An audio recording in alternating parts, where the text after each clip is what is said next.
ओम शांति 4/4/2025 प्रातः मुरली बाप दादा मधुबन।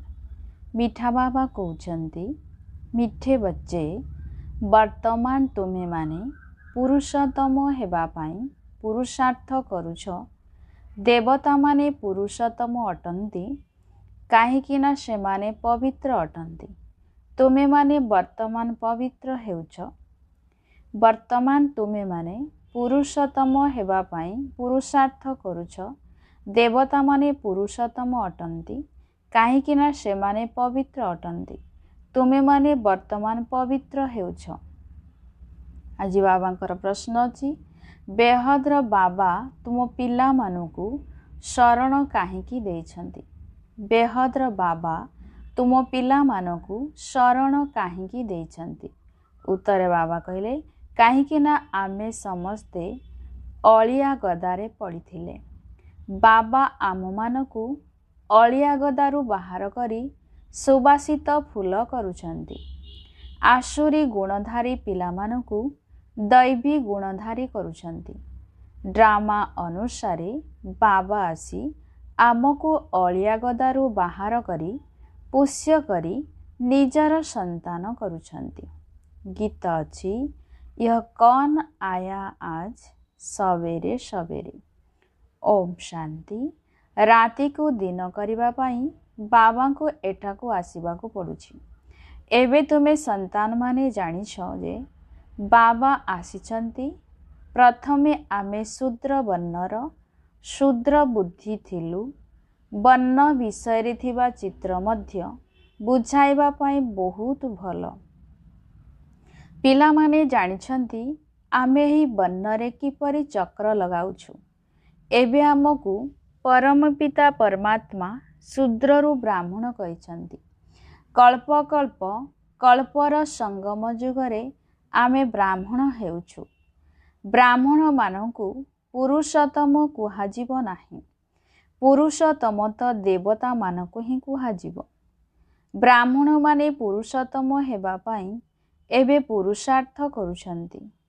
पतितरु पवित्र हेबा पाई ही बाबांकु डाकुछंती। तेणु निजकु पचारिबा उचित दे मु केते पर्यंत पवित्र होईछि। स्कूल रे पढुथिबा छात्र माने मध्य पाठ पढ़िबा पाई विचार सागर मंथन करिथांती ना। जानी थांती जे एही पाठ पढ़िबा द्वारा आमे एहीपरि हेबु। सेहीपरि तुम पिलामानक बुद्धिरे अछि जे एबे आमे देवता हेबा पाई ब्राह्मण होइछु। एहा हेला आमर अमूल्य जीवन। काहीकिना आमे ईश्वर पितांकर संतान होइछु। ईश्वर तुमको राजयोग शिखाई पतितरु पवित्र कराउछंती। पवित्र देवता हेउछु। वर्ण उपरे बुझाइबा बहुत भल। सन्यासी माने एही कथा को बुझिबे नाही। बाकी 84 जन्मर हिसाब बुझी पारिबे। एक कथा मध्य बुझी पारिबे जे आमे सन्यास धर्मावलंबी 84 जन्म नेउ नाहु। इस्लामी बौद्धी आदि मध्य बुझुछंती जे आमे 84 जन्म नेउ नाहु। हाँ पुनर्जन्म नेउछंती किंतु कम। एक कथा जदि तुमे बुझाइब तेबे तुरंत बुझीजिबे। बुझाइबा पाई मध्य जुक्ति दरकार। तुमे पिला माने एठारे सम्मुखरे बसिछ। तेणु बाबा बुद्धि को सतेज करुछंती। अन्य पिला माने मध्य एठाकु सतेज हेबा पाई आसुछंती। तुमकु तो प्रत्यह बाबा मने पकाई देउछंती जे एही सबु कथा को धारण कर। बुद्धि रे एही ख्याल चालू जे आमे 84 जन्म किपरि नेउछु। किपरि शूद्ररु ब्राह्मण होइछु। ब्रह्माकर संतान ही ब्राह्मण अटंती। एबे ब्रह्मा कुआडु आसिले। बाबा बुझाउछंती मु एहांकर नाम ब्रह्मा रखिछि। तेबे जेउ ब्रह्मा कुमार कुमारी माने अछंती सेमाने समस्ते गोटिए परिवार होई गले। तेबे निश्चिंत सेमाने पुष्य होइछंती। ଏବଂ ସେମାନଙ୍କୁ ବାବା ହିଁ ପୋଷ୍ୟ କରୁଛନ୍ତି। ତାଙ୍କୁ ବାବା ବୋଲି କୁହାଯାଉଛି, ଦାଦା କୁହାଯିବ ନାହିଁ। ବାପାକୁ ବାପା ବୋଲି ହିଁ କୁହାଯାଇଥାଏ ଏବଂ ବାପାଙ୍କ ଠାରୁ ହିଁ ସମ୍ପତ୍ତି ମିଳିଥାଏ। କେହି ଦାଦା, ମାମୁଁ ଅଥବା ବଂଶର ଅନ୍ୟ କେହି ମଧ୍ୟ ପୋଷ୍ୟ କରିଥାନ୍ତି। ଯେପରି ବାବା ଶୁଣାଇଥିଲେ, ଜଣେ କନ୍ୟା ଅଳିଆ ଗଦାରେ ପଡ଼ିଥିଲା। ତାକୁ କେହି ଉଠାଇ ନେଇ ଆଉ କାହାର କୋଳକୁ ଦେଇଦେଲେ, କାହିଁକି ନା ତାଙ୍କର ନିଜର ସନ୍ତାନ ନଥିଲା। ତେଣୁ ସେଇ ଝିଅ ଯାହାର କୋଳକୁ ଗଲା ତାଙ୍କୁ ହିଁ ନିଜର ମାତା ପିତା ବୋଲି କହିବାକୁ ଲାଗିବ ନା? ଏହା ତ ପୁଣି ବେହଦର କଥା।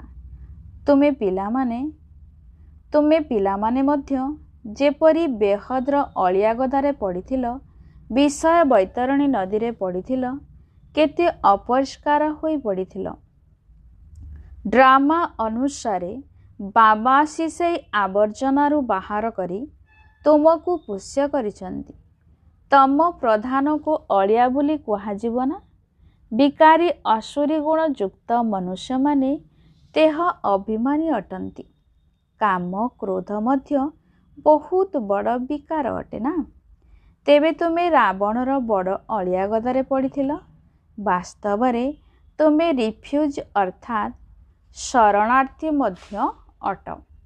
ଏବେ ତୁମେ ବେହଦ ବାବାଙ୍କର ଶରଣ ନେଇଛ। ବାବା ଅଳିଆ ଗଦାରୁ ବାହାର କରି ତୁମକୁ ଫୁଲ ସଦୃଶ ଦେବତା କରୁଛନ୍ତି। ବର୍ତ୍ତମାନ ସାରା ଦୁନିଆ ଯେପରି ଏକ ବିଶାଳ ଅଳିଆ ଗଦାରେ ପଡ଼ିଛି। ବାବା ଆସି ତୁମ ସନ୍ତାନମାନଙ୍କୁ ଅଳିଆରୁ ବାହାର କରି ନିଜର କରୁଛନ୍ତି। କିନ୍ତୁ ଆବର୍ଜନାରେ ରହିବାରେ ଏପରି ଅଭ୍ୟସ୍ତ ହୋଇଯାଇଛନ୍ତି ଯେ ସେଥିରୁ ବାହାର କରିଦେଲେ ମଧ୍ୟ ତାଙ୍କୁ ଆବର୍ଜନା ହିଁ ଭଲ ଲାଗୁଛି। ବର୍ତ୍ତମାନ ବାବା ଆସି ବେହଦର ପଙ୍କରୁ ବାହାର କରୁଛନ୍ତି। ଡାକୁଛନ୍ତି ମଧ୍ୟ, ହେ ବାବା, ଆସି ଆମକୁ ଫୁଲ କର। କଣ୍ଟାର ଜଙ୍ଗଲରୁ ବାହାର କରି ଫୁଲ ଭଳି କର। ଈଶ୍ୱରଙ୍କ ବଗିଚାରେ ବସାଅ। ଏବେ ଅସୁରମାନଙ୍କର ଜଙ୍ଗଲରେ ପଡ଼ିଛୁ। ବାବା ତୁମ ପିଲାମାନଙ୍କୁ ବଗିଚାକୁ ନେଇଯାଉଛନ୍ତି। ଶୂଦ୍ରରୁ ଏବେ ବ୍ରାହ୍ମଣ ହୋଇଛ, ପୁଣି ଦେବତା ହେବ। ଏହା ଦେବତାମାନଙ୍କର ରାଜଧାନୀ ଅଟେ। ବ୍ରାହ୍ମଣମାନଙ୍କର ରାଜତ୍ୱ ନାହିଁ। ଯଦିଓ ପାଣ୍ଡବମାନଙ୍କର ନାମ ରହିଛି, କିନ୍ତୁ ପାଣ୍ଡବମାନଙ୍କର ରାଜତ୍ୱ ନାହିଁ। ଏବେ ତୁମେମାନେ ରାଜପଦ ପ୍ରାପ୍ତ କରିବା ପାଇଁ ବାବାଙ୍କ ସାଥିରେ ବସିଛ। ବେହଦର ରାତ୍ରି ଏବେ ଶେଷ ହୋଇ ବେହଦର ଦିନ ଆରମ୍ଭ ହେବାକୁ ଯାଉଛି। ଗୀତ ଶୁଣିଲ ନା? କୌନ ଆୟା ସବେରେ ସବେରେ। ସକାଳୁ ସକାଳୁ ବାବା ଆସୁଛନ୍ତି ରାତ୍ରିକୁ ସମାପ୍ତ କରି ଦିନ କରିବା ପାଇଁ, ଅର୍ଥାତ୍ ସ୍ୱର୍ଗର ସ୍ଥାପନା, ନରକର ବିନାଶ କରିବା ପାଇଁ। ଯଦି ଏକଥା ବି ବୁଦ୍ଧିରେ ରହିବ, ତେବେ ଖୁସି ମିଳିବ। ଯେଉଁମାନେ ନୂଆ ଦୁନିଆରେ ଉଚ୍ଚପଦ ପାଇବେ, ସେମାନେ କେବେ ହେଲେ ନିଜର ଆସୁରୀ ସ୍ୱଭାବ ଦେଖାଇବେ ନାହିଁ। ଯେଉଁ ଯଜ୍ଞ ଦ୍ୱାରା ଏତେ ଉଚ୍ଚ ହେଉଛନ୍ତି, ସେ ଯଜ୍ଞର ସେବା ବହୁତ ସ୍ନେହର ସହିତ କରିବେ। ଏପରି ଯଜ୍ଞରେ ତ ନିଜର ହାଡ଼ ମଧ୍ୟ ସ୍ୱାହା କରିଦେବା ଉଚିତ। ନିଜକୁ ଦେଖିବା ଦରକାର। ଏହିପରି ଚାଲିଚଳନ ରହିଲେ ଆମେ ଉଚ୍ଚପଦ କିପରି ପାଇବୁ? ତୁମେମାନେ ଅବୁଝା ଛୋଟ ପିଲା ତ ନୁହଁ ନା? ସମସ୍ତେ ବୁଝିପାରୁଛନ୍ତି ରାଜା ପ୍ରଜା କିପରି ହେଉଛନ୍ତି। ବାବା ମଧ୍ୟ ଅନୁଭବୀ ରଥ ନେଇଛନ୍ତି, ଯେ କି ରାଜାମାନଙ୍କୁ ଭଲ ଭାବରେ ଜାଣିଛନ୍ତି। ରାଜାମାନଙ୍କର ଦାସଦାସୀମାନଙ୍କୁ ମଧ୍ୟ ବହୁତ ସୁଖ ମିଳିଥାଏ। ସେମାନେ ତ ରାଜାମାନଙ୍କ ସାଥିରେ ହିଁ ରହିଥାନ୍ତି, କିନ୍ତୁ ସେମାନଙ୍କୁ ଦାସଦାସୀ ହିଁ କୁହାଯିବ ନା? କିନ୍ତୁ ସୁଖ ତ ମିଳିବ ନା? ଯାହା ରାଜାରାଣୀ ଖାଇବେ, ତାହା ତାଙ୍କୁ ମିଳିବ। ବାହାର ଲୋକମାନେ ସେ ଖାଦ୍ୟ ଖାଇପାରିବେ ନାହିଁ। ଦାସୀମାନେ ମଧ୍ୟ କ୍ରମାନୁସାରେ ରହିବେ। କେହି ଶୃଙ୍ଗାର କରିବେ, କେହି ପିଲାମାନଙ୍କୁ ସମ୍ଭାଳିବେ, କେହି ଝାଡ଼ୁ ଆଦି କରିବେ। ଏଠାକାର ରାଜାମାନଙ୍କର ଏତେ ଦାସଦାସୀ ଅଛନ୍ତି। ତେବେ ସେଠାରେ କେତେ ଢେର ଥିବେ। ସମସ୍ତଙ୍କ ଉପରେ ନିଜର ଅଲଗା ଅଲଗା ଦାୟିତ୍ୱ ରହିବ। ରହିବାର ସ୍ଥାନ ଅଲଗା ହେବ। ତାହା କୌଣସି ରାଜାରାଣୀଙ୍କ ମହଲ ପରି ସଜାଯାଇ ନଥିବ।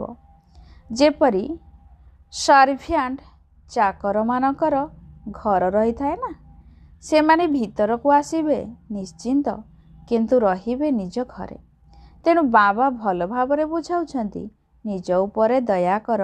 ମୁଁ କିପରି ସବୁଠାରୁ ଉଚ୍ଚରୁ ଉଚ୍ଚ ହେବି। ଏବେ ଶୂଦ୍ରରୁ ବ୍ରାହ୍ମଣ ହୋଇଛି, ଏହା ମଧ୍ୟ ଅହୋ ସୌଭାଗ୍ୟ। ପୁଣି ଦେବତା ହେବୁ।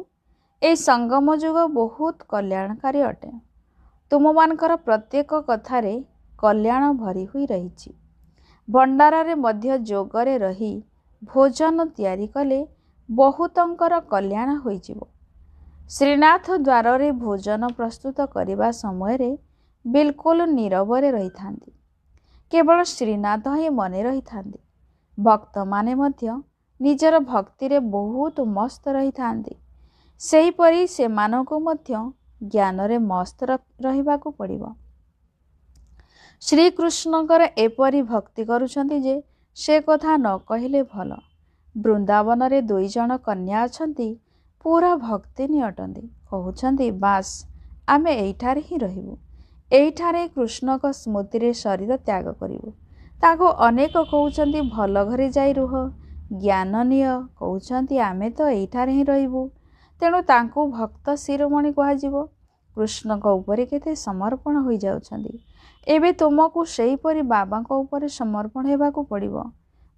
ପ୍ରଥମେ ଆରମ୍ଭରୁ ଶିବ ବାବାଙ୍କ ଉପରେ କେତେ ସମର୍ପିତ ହୋଇଗଲେ, ବହୁ ସଂଖ୍ୟାରେ ଆସିଗଲେ। ପୁଣି ଯେବେ ଭାରତକୁ ଆସିଲେ, ତେବେ ଅନେକଙ୍କୁ ନିଜ ନିଜର ଘରଦ୍ୱାର ମନେ ପଡ଼ିବାକୁ ଲାଗିଲା। ତେଣୁ କେତେକ ଚାଲିଗଲେ। ଅନେକଙ୍କ ଉପରେ ମାୟାର ଗ୍ରହଣ ତ ଲାଗୁଛି ନା, କେବେ କିଭଳି ଦଶା ପଡ଼ୁଛି। ବାବା ବୁଝାଇଛନ୍ତି ଯେ କେହି ବି ଆସିଲେ ତାଙ୍କୁ କୁହ, କେଉଁଠାକୁ ଆସିଛ?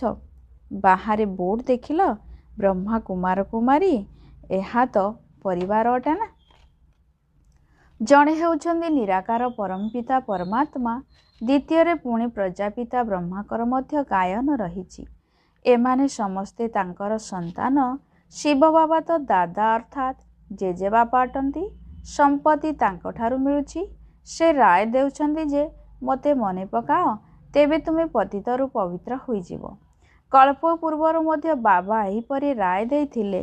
ଏହା କେତେ ଉଚ୍ଚ ପାଠପଢ଼ା, ଏ କଥା ମଧ୍ୟ କେବଳ ତୁମ ବୁଦ୍ଧିରେ ଅଛି ଯେ ଆମେ ବାବାଙ୍କ ଠାରୁ ବର୍ଷା ନେଉଛୁ। ତୁମେ ସନ୍ତାନମାନେ ମନୁଷ୍ୟରୁ ଦେବତା ହେବା ପାଇଁ ପାଠ ପଢ଼ୁଛ। ତେଣୁ ତୁମମାନଙ୍କୁ ଦୈବୀ ଗୁଣ ନିଶ୍ଚିନ୍ତ ଧାରଣ କରିବାକୁ ପଡ଼ିବ। ତୁମର ଖାଦ୍ୟ ପାନୀୟ ବାଣୀ କେତେ ରାଜକ ହେବା ଉଚିତ। ଦେବତାମାନେ କେତେ ଅଳ୍ପ ଖାଇଥାନ୍ତି।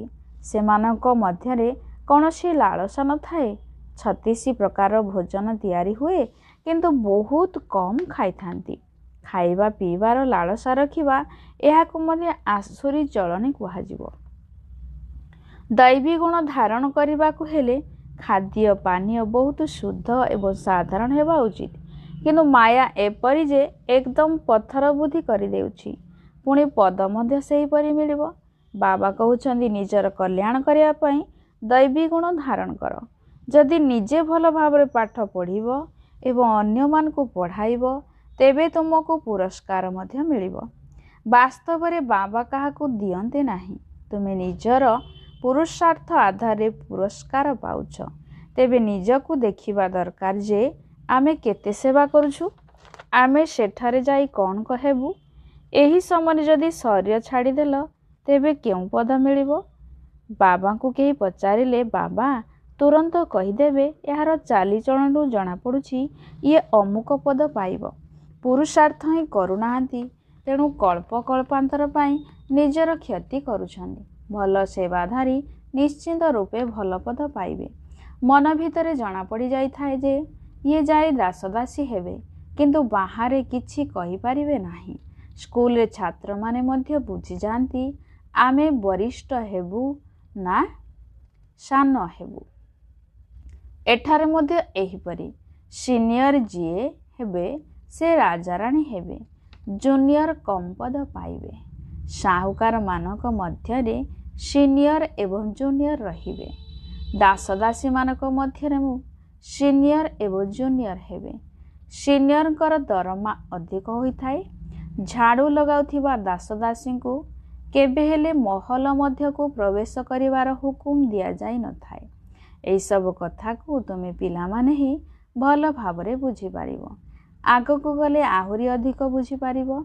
जे अन्य मान को आगरे रखंती तांकर सम्मान मध्य रखा जाई थाए। देख कुमार का दादी प्रकाशमणि से सीनियर तेणु तांकर सम्मान रखिबा उचित। बाबा पिला मानकर ध्यान आकर्षण करुछंती। जो माने महारथी से मानकर सम्मान रख। जदि सम्मान रखु नाहंती तेबे निज उपरे पापर बोझ चढ़ुची। एही सब कथा उपरे बाबा बहुत ध्यान देउछंती। एथिपाई बहुत खबरदार रहिबा दरकार। क्रमानुजाई काहार सम्मान किपरि रखिबा दरकार। बाबा तो समस्त को जानिछंती ना। जदि कहिदेबे पुणी विश्वासघातक हेबाकू डेरी करिबे नाही। पुणी कुमारी माता मानक उपरे बंधन मध्य आसीजिवो। अत्याचार सहन करिबाकू पड़िबो। तेणु बहुत माता माने लेखुछंती बाबा आमको ये बहुत हैरान करुछंती। आमे कौन करिबू? अरे तुमे कौन पशु होइछ जे जबरदस्ती करिबे? तुम मानक भितरे इच्छा अछि तेणु पचारुछ कौन करिबू? एथिरे तो पचारिबार कथा नाही। आत्मा ही निजर मित्र एवं निजर शत्रु मध्य होइथाए। जाहार चाहिबो ताहा करि पारिबो। काहाकू पचारिबा अर्थात निजर इच्छा रहिछि। मुख्य कथा हेउछि जोग बलर। से जोग बल द्वारा ही तुमे पवित्र होई जाओ। एई लक्ष्मी नारायण प्रथम नंबर पावन अटंते ना। मम्मा केते सेवा करुथिले एपरि तो केही कहि पारिबे नाही जे आमे मम्माଙ୍କ ठारू मध्य हुर्सियार।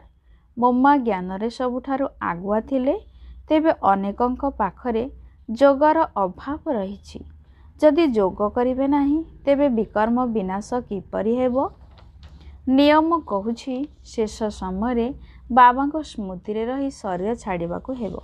शिव बाबाଙ୍କ स्मृति ही प्राण शरीर बाहरिबा उचित। एकमात्र बाबाଙ୍କ व्यतीत आउ केही मने न पड़ंतु।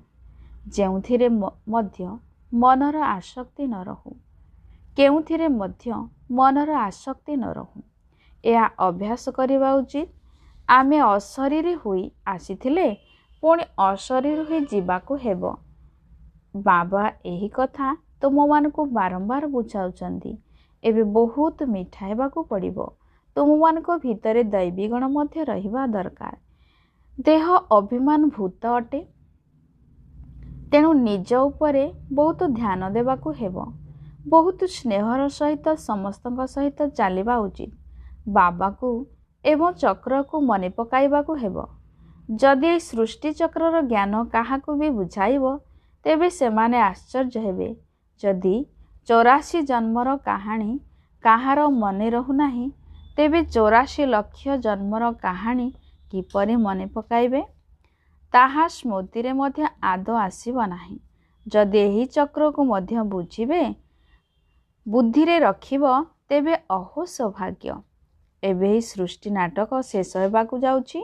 सेथिपाई एही पुराणा दुनियारू वैराग्य आसीबा दरकार एवं बुद्धिजुग शांतिधाम सुखधाम रे लागी रहिबा उचित। गीतारे मध्य रहिछि मनमना भव। किंतु गीता पाठक माने मनमना भवर अर्थ को जानी नाहंती। तुमे पिला माने जानुछ शिव भगवान उवाच देहर सर्वसंबध को छाड़ी निजको आत्मा मने कर। किए कहिचंती? स्वयं बाबा। किए पुणे कहउचंती? आमे तो ही शास्त्र को मानुछु। भगवान पछके आसी जांतु तथापि भी मानिबु नाही। केवल शास्त्र पढ़ी चली थांती। भगवान आसीचंती राजजुग शिखाउचंती। एबे नुआ दुनिया स्थापना हेउची। एई शास्त्र आदि सबु हेला भक्ति मार्गर। जदि भगवान को ऊपर निश्चय होइजिबो तेबे वर्षा नेबारे लागि पड़िबे। पुणी सेमानकर भक्ति मध्य समाप्त होइजिबो। किंतु सेही परि निश्चय हेले तो अच्छा। मीठा मीठा सिकिलधे संतान मानक प्रति माता पिता बाप दादांकर मधुर स्नेह संपन्न शुभेच्छा एवं सुप्रभात। आत्मिक पितांकर आत्मिक संतान मानकु नमस्ते। आत्मिक संतान मानकर आत्मिक माता पिता बाप दादा को शुभ सकाळ। नमस्ते नमस्ते नमस्ते। धारणा पाई मुख्य सारांश प्रथम नंबर, देवता हेबा पाई बहुत राजकीय संस्कार धारण करने हेब। खाद्य पानीय बहुत शुद्ध एवं साधारण रखिबाकू हेब। मनरे लालसा रखिबा उचित नुहे। निज आत्मार कल्याण अर्थे दिव्य गुण धारण करने हेब। द्वितीय नंबर, निज प्रति ध्यान रखी समस्तंक सह बहुत स्नेहरे चलिबाकू पड़िबो। निज ठारू वरिष्ठ मानकू निश्चिंत भावे सम्मान देबाकू हेब। बहुत बहुत मिठा हेबाकू पड़िबो। देह अभिमान आसीबा उचित नहीं। आजिर वरदान अछि, बीती जाइथिबा कथा को दयाशील होई निज भितर समाहित करी नेउथिबा शुभ चिंतक हुआ। बीती जाइथिबा कथा को दयाशील होई निज भितर समाहित करी नेउथिबा शुभ चिंतक हुआ। विस्तार बाबा कहले, जदि काहार बीती जाइथिबा दोष दुर्बलता गुड़िकर कथा केही तुमको शुणाउछि, तेबे ता प्रति शुभ भावना रखी ता ठारू दूरे जाओ। परस्पर भितरे काहार दोष दुर्बलतार कथा बा व्यर्थ चिंतनर आलोचना करिबा उचित नहीं। बीती जाइथिबा कथा को दयाशील होई निज भितरे समाहित करिनियो एवं शुभ भावना सहित आत्म प्रति मानसिक सेवा करुथाओ। जदि कौनसी संस्कार वशीभूत हुई के ओलटा कथा कहूछि बा करुछि, तेबे ताको परिवर्तन कर। जनक पाखरु आउ जनक पाखकू ता ठारू आउ जनक पाखकू एही भली व्यर्थ कथार माला तियारी न हेउ। एही भली कथा गुड़िक प्रति ध्यान देबा उचित। अर्थ शुभ चिंतक हेबा। एही भली कथा गुड़िक प्रति ध्यान देबा अर्थ शुभ चिंतक हेबा। स्लोगान बाबा कहउछन्ति, जदि तुमे संतुष्ट मणि हेब तेबे प्रभु प्रिय, लोकप्रिय एवं स्वयं प्रिय होइजिव। जदि तुमे संतुष्ट मणि हेब तेबे प्रभु प्रिय, लोकप्रिय एवं स्वयं प्रिय होइजिव। ओम शांति।